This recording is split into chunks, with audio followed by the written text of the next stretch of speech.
ஸ்ரீ சதுரசித்தி லிங்க மாஹாத்மியம் 60ஆம் அத்தியாயம். மதங்க ஈஸ்வரலிங்கம் மாதங்கேஸ்வரலிங்கம். குறிப்பு: மாதங்கர் பிராமண சுகதியின் மைந்தர் ஆவார். மதங்க முனிவர் மாதங்கர் என்று அழைக்கப்படுகிறார். குழந்தையாக இருந்தபோது அவர் ஒரு கழுதையின் குட்டியை அடித்தார். தாய் கழுதை தனது குழந்தையை மதங்கர் ஒரு நாபிதன் மூலம் தனது தாயை கற்பழித்ததாகவும் அவர் ஒரு சண்டாளன் என்றும் கூறி ஆறுதல் கோரியது.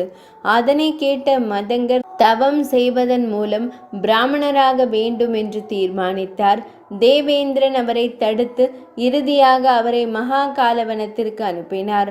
அங்கு இந்த லிங்கத்தை கண்டு அவர் பிராமணராகி பிரம்மலோகத்திற்கு சென்றார். அதனால் லிங்கம் மதங்கேஸ்வரர் என்று அழைக்கப்பட்டது. ஸ்ரீ மகாதேவர் கூறினார், தேவி, இது 60வது தெய்வம் என்பதை அறிந்து கொள்ளுங்கள். மதங்கேஸ்வரர் என்ற லிங்கம் அவர் எப்போதும் பாவங்களை அழிப்பவர் மற்றும் விருப்பத்தை அடைய உதவுபவர். துவாபர யுகத்தில் சுகதி என்ற ஒரு சிறந்த பிராமணர் இருந்தார். அவர் தனது புலன்களின் மீது கட்டுப்பாட்டை கொண்டிருந்தார். அவர் எப்போதும் உண்மை உள்ளவராகவும் வேதங்களை படிப்பதில் ஈடுபட்டவராகவும் இருந்தார். மதங்கர் அவரது அவர் தனது குழந்தை பருவத்தில் இருந்தே மிகவும் பயங்கரமானவராக இருந்தார். தேவி, ஒரு முறை ஒரு தடிமனான குச்சியால் அதன் தாயின் அருகில் நின்ற ஒரு இளம் கழுதையை அவர் அவசரமாக அடித்தார். அந்த குட்டி கடுமையாக அடிக்கப்பட்டதை கண்டதும் தன் மகனை நேசித்த அந்த பெண் கழுதை தாய் கழுதை, துக்கப்படாதே மகனே, இது ஒரு சண்டாளன், பிராமணன் அல்ல. ஒரு பிராமணனிடம் இரக்கமின்மை. இவன் ஒரு பிராமணன், மைத்ர நட்பு ஜீவன் என்று அழைக்கப்படுகிறான். இந்த மனிதன் ஒரு பாவ அவதாரம். அதனால் அவன் வலியை ஏற்படுத்துகிறான். அவன் ஒரு குழந்தையின் மீது இரக்கம் காட்டுவதில்லை.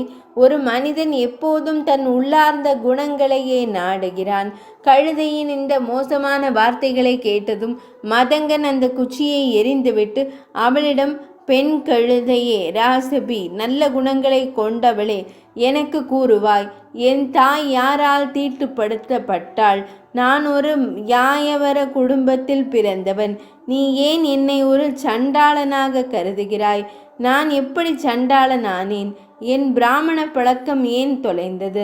கர்தபி கூறினார், நீங்கள் ஒரு சண்டாளன். நீங்கள் ஒரு தாழ்ந்த சாதியை சேர்ந்த ஒரு பிராமண பெண்ணில் ஒரு போதையில் இருக்கும் நாபிதன் மூலம் பிறந்ததால் உங்கள் பிராமண அந்தஸ்து இழக்கப்படுகிறது. இதை கூறியதும் மதங்கர் தனது தந்தையிடம் இந்த வார்த்தைகளை கூறினார். அன்புள்ள தந்தையே, இன்று எனக்கு ஒரு ஆச்சரியமான சம்பவம் நிகழ்ந்தது. நான் அதனை செவியுற்றேன். நான் ஒரு நாபிதன் மூலம் பிறந்ததாக தெரிகிறது. எனவே கர்தபி சரியாக கூறுகிறார். நான் விடாமுயற்சியுடன் ஒரு பெரிய தவம் செய்வேன். தனது தந்தையிடம் இதனை கூறிய பிறகு அவர் கடுமையான உறுதியுடன் தொடங்கினார். அவர் ஒரு காட்டிற்கு சென்று கடுமையான தவம் செய்தார். இதன் மூலம் பெற்ற தவத்தின் சக்தியால் அவர் தேவர்களுக்கு ஒரு துன்பமாக மாறினார். தவசக்தி பெற்ற சிறுவனிடம் ஹரிவாகனர் தேவேந்திரன் கூறினார், மதங்கரே, எல்லா மனித இன்பங்களையும் துறந்து ஏன் தவம் செய்கிறீர்கள்? நான் உங்களுக்கு ஒரு வரம் தருகிறேன். நீங்கள் விரும்புவதை தேர்ந்தெடுங்கள் என்றார். மதங்கர் கூறினார், நான் பிராமண அந்தஸ்தை மிகவும் விரும்புவதால் இந்த தவம் செய்ய தொடங்கினேன். சக்கரரே, தாங்கள் எனக்கு நிரந்தரமாக பிராமண அந்தஸ்தை வழங்குகிறீர்கள். இது நான் தேர்ந்தெடுத்த வரம்.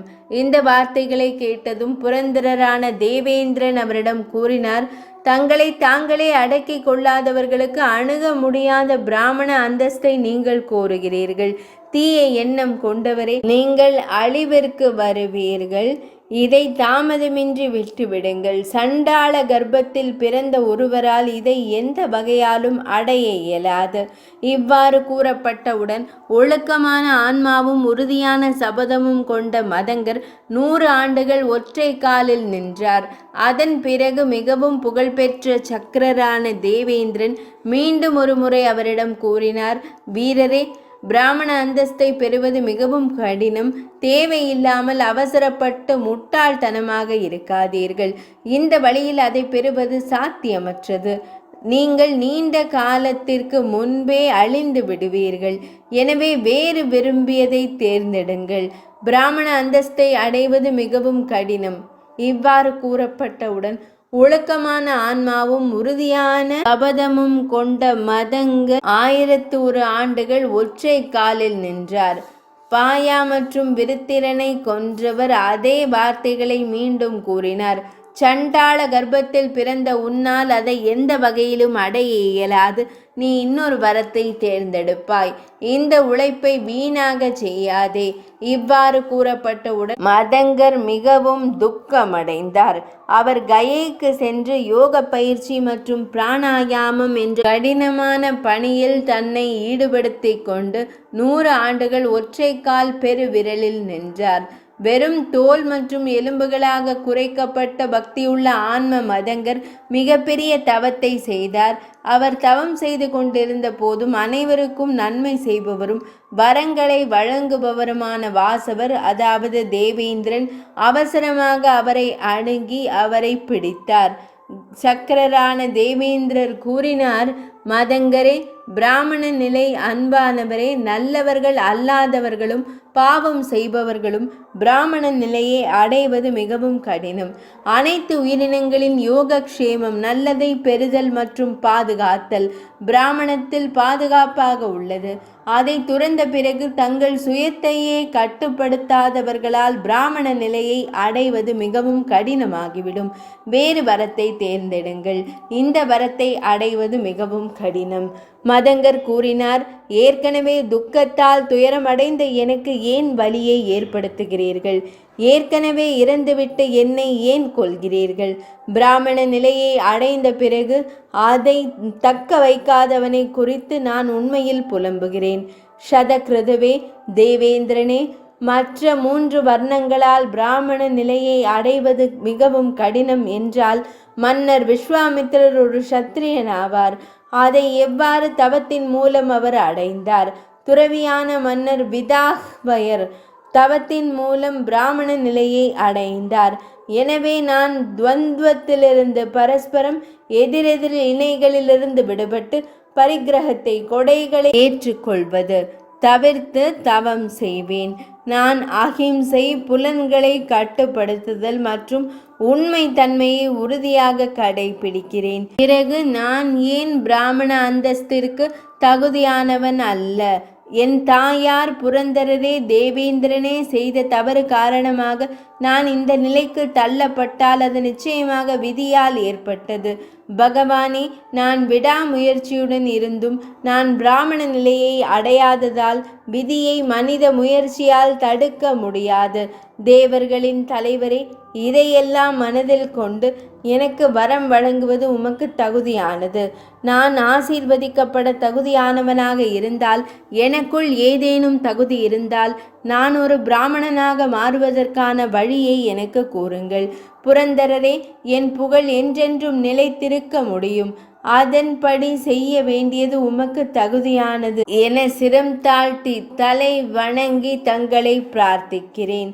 மதங்க முனிவரால் இவ்வாறு கூறப்பட்ட போது பாலனையும் விருத்ரனையும் கொன்ற வாசவன் மகிழ்ச்சி அடைந்து லிங்கத்தின் சிறந்த மகத்துவத்தை அவருக்கு கூறினார். தேவேந்திரன் கூறினார், முன்பு தெய்வீகமானது லிங்கம் பிரம்மதேவரால் மகா காலவனத்தில் பிரதிஷ்டை செய்யப்பட்டது. இது தெய்வீக அம்சங்களின் பௌதீக வடிவத்தை கொண்டுள்ளது மற்றும் ஸ்ரீ சித்தேஸ்வரருக்கு கிழக்கே நிலைநிறுத்தப்பட்டுள்ளது. அதை காண்பதன் மூலம் மட்டுமே நீங்கள் பிராமண நிலையை அடைவீர்கள். வாசவ நிகழ்வின் போது மதங்க முனிவர் அழகிய மகா காலவனத்திற்கு சென்றார். இது சித்தர்களின் புனித தலமாகும். அங்கு அவர் அனைத்து நன்மைகளையும் அளிக்கும் அந்த லிங்கத்தை கண்டார். அதை கண்ட பிறகு அவர் அதனை பல்வேறு வகையான மலர்களால் வணங்கினார். வணங்கப்பட்ட அந்த சிறந்த கடவுள் இவ்வாறு கூறினார், உன்னால் நான் மகிழ்ச்சி அடைந்ததற்கு நீ எவ்வளவு பெரிய அதிர்ஷ்டசாலி ஆவாய். மலர் மற்றும் புவகில் தொடங்கி முழு பிரபஞ்ச முட்டை என்னிடமிருந்து தோன்றின. வரங்களை தகுதியானவர்களுக்கு வரங்களை வழங்குபவன் நான். துன்மார்க்கரை சபிப்பவன். என் அருளால் உன் பிராமண நிலை குறையாது. பின்னர் லிங்கத்தை கண்டதன் மூலம், அதாவது லிங்கத்தை வழிபட்டதன் மூலம் மதங்கர் பிராமண நிலையை அடைந்தார். மதங்க முனிவர் என்று அழைக்கப்பட்டார். மேலும் வழிபாட்டின் சக்தியினால் பிராமணர் பிரம்மலோகத்திற்கு சென்றார். இந்த லிங்கத்தின் சக்தியால் அழகிய பெண்ணே மதங்கம் அரிய பிராமண நிலையை அடைந்தான். எனவே தெய்வம் இந்த உலகில் மதங்கேஸ்வரகர் என்று குறிப்பாக அறியப்படுகிறது. அவர் பிரம்ம உலகத்தை அருள்பவர்.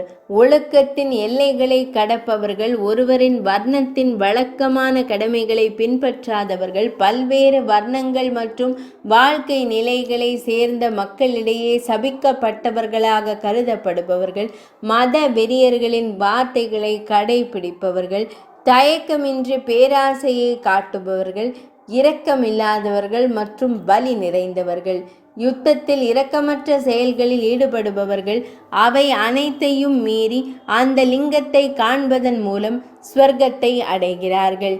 தேவி தியானம் செய்து முக்தியடைய விதிக்கப்பட்ட தூய்மையான மற்றும் அதிர்ஷ்டசாலிகள் கலியுகத்தில் மதங்கேஸ்வரரை தரிசிக்கிறார்கள். பிரம்மதேவரை குறித்து தியானத்தில் பக்தியுடன் ஈடுபடுபவர்கள் தேவி கலியுகத்தில் மதங்கேஸ்வர தேவரின் காட்சியை பெறுகிறார்கள். மகாதேவியே மதங்கேஸ்வர தேவரை வணங்குபவர்கள் மரண உலகில் புண்ணிய செல்வங்களை செய்பவர்கள். ஸ்வர்க்கத்தில் அவர்களின் வசிப்பிடம் நித்தியமானது.